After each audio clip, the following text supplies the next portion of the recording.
Science. La matière noire, cette partie invisible et pesante de l'univers, deviendrait-elle moins énigmatique? Le 3 avril, le prix Nobel de physique Samuel Ting a présenté les résultats de l'expérience internationale AMS-02. Cet instrument relié à la Station spatiale internationale détecte l'ensemble des rayons cosmiques.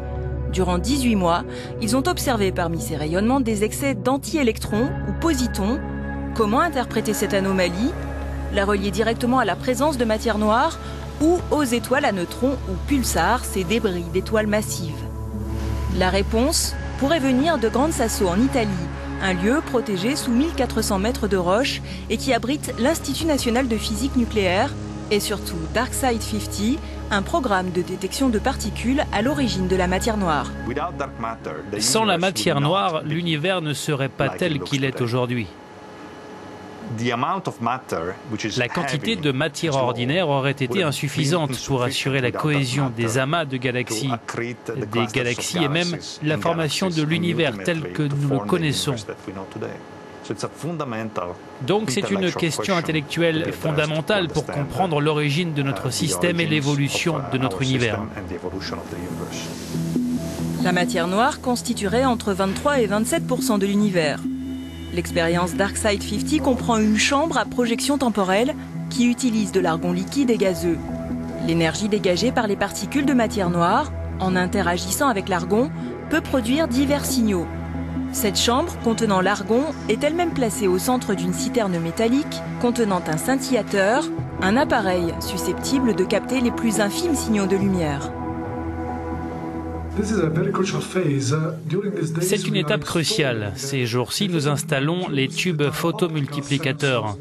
Ils sont équipés de capteurs qui peuvent détecter la lumière produite avec le scintillateur liquide et convertir cette lumière en signaux électriques. Ensuite, ils seront traités par notre système électronique, puis analysés en données.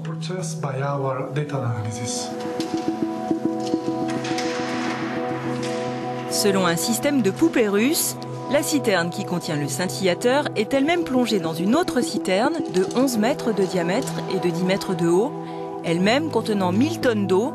L'eau protège des rayons cosmiques. Cette citerne contient également des détecteurs de lumière et une capsule de 50 kg d'argon liquide. À une certaine température, l'argon peut émettre de la lumière et libérer des électrons s'il est frappé par d'autres particules.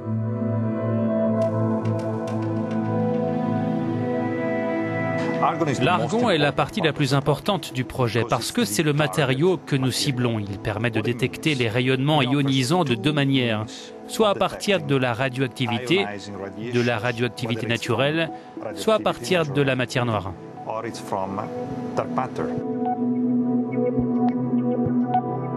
Ce graphique retranscrit les éventuelles émissions de lumière enregistrées en cas d'impact avec l'argon liquide.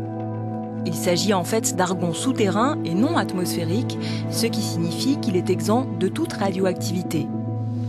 Les particules formant la matière sombre, si elles existent, devraient donc bel et bien pouvoir être détectées au cœur de ces montagnes des Abruzzes. Le panel de chercheurs est composé d'Américains, d'Européens et de Chinois.